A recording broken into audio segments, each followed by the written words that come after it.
Hey fellow Star Wars fans, I'm Mike and you're watching Force Within TV, and today I want to talk to you about how Star Wars Rebels doesn't suck. Alright, before we get into that though, I want to ask you to head on over to the Force Within TV channel, and if you like what you see there, subscribe. Do that after this video, of course, as well as a question of the day, as well as a personal announcement coming up at the end of this video, so stay tuned for that. But let's get right into it, guys. So guys, if you're like me, you probably see every once in a while these videos on why Star Wars Rebels sucks. Some of them are actually pretty decent. They're unbiased kind of reviews of Star Wars Rebels.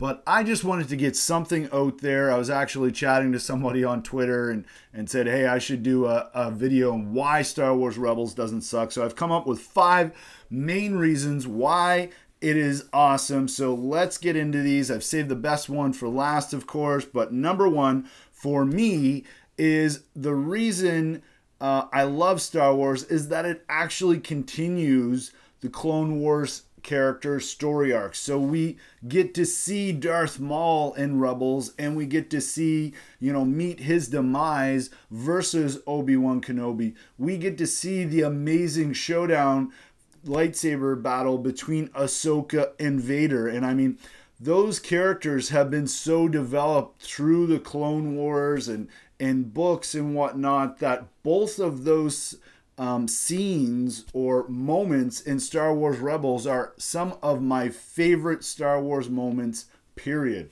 Right? And of course we have others like Hondo and Rex, but it is just awesome to see those Clone Wars characters continue, and that is the first reason why Star Wars Rebels doesn't suck.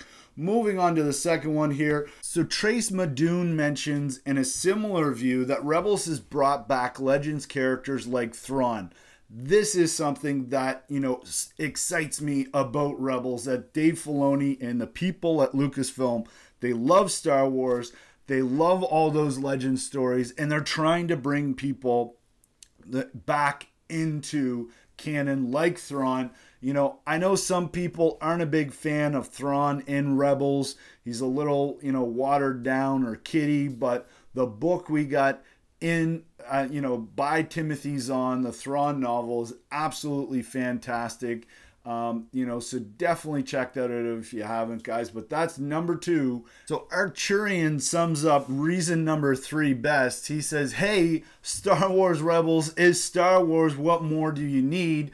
And then, we have I Am Cabbage also mentions that the series really adds a lot of breadth, and I think this is going back to the idea of, bringing in back Legends characters, the Clone Wars, right? It expands the universe. We have Bendu. We're introduced to these new cool things that Dave Filoni, is able to bring into the Star Wars Rebels universe, or sorry, Star Wars universe in general. Similarly, Ivan suggests that we get a ton of character development if you're willing to invest the time. And I know personally, Season 1, it might be a little difficult for folks to get through. It is pretty kiddie. There's a lot of character development, not as much action. But if you put in the time, you're definitely going to be rewarded, especially for a well-developed character like Kanan. If you read the novel A New Dawn, if you go back and look at the last Padawan comics and read those, and then watch the progression of Kanan throughout Star Wars Rebels, that character is one of the most developed characters in Star Wars, period, now.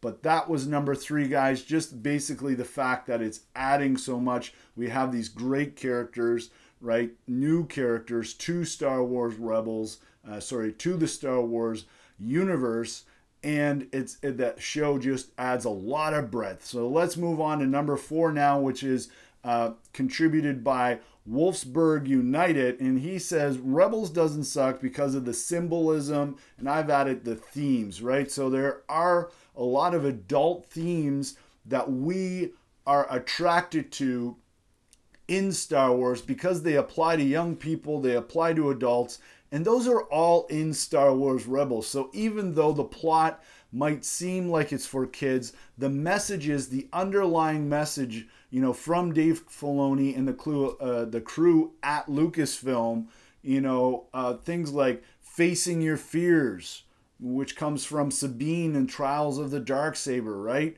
Trying to overcome her fear of going back to see her family, the importance of family, right? And it doesn't really matter what your family looks like, it's makeup, but you know, sticking together and supporting each other, the Ghost Crew being a good example of that. You know, Han, Leia, and Luke being another example of that in the original trilogy.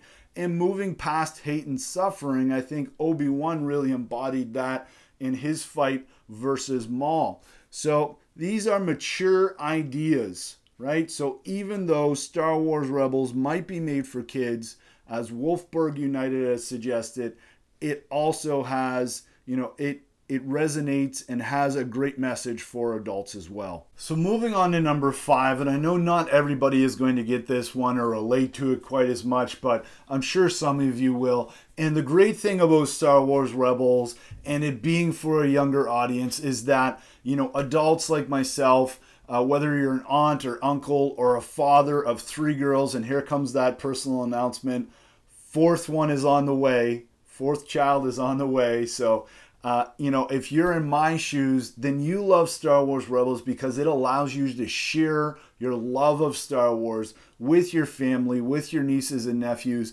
or your younger siblings. And I think that, you know, for all of the hate that Star Wars Rebels get because it is so kiddie, you know, not only does it have great messages for adults, you know, directly from the original trilogy, sort of carried on, but it also, you know, is great to get that next generation of Star Wars fans in there. And as a dad, like I said, of coming up 4 children, that is just awesome, and I love it. So guys, question of the day here is, how do you think, and this is going a bit away from the actual topic today, but how do you think the Vader and Ahsoka fight will end? And I know Turkland TV, you already sort of gave me the breakdown on this, and I really appreciate that. But if you know, everybody else could let me know, how do you think the Vader and Ahsoka fight will end? We'll roll that into a community theory. Bit of a fan fiction kind of response next Thursday on Community Thursday. So guys, thank you so much. Was able to hit 1,000 subscribers with your support. A lot of the ideas for videos that I pick up and run with come directly from you, the community. So thank you so much for that. Really appreciate all the comments and the support. Definitely have developed some great friendships in the comments. So if you haven't already, please get involved down there in the comments. And of course, guys, if you haven't already, head on over to Force Within TV and check out the channel. If you like what you see, subscribe. Thanks so much for watching, and may the Force be with you always.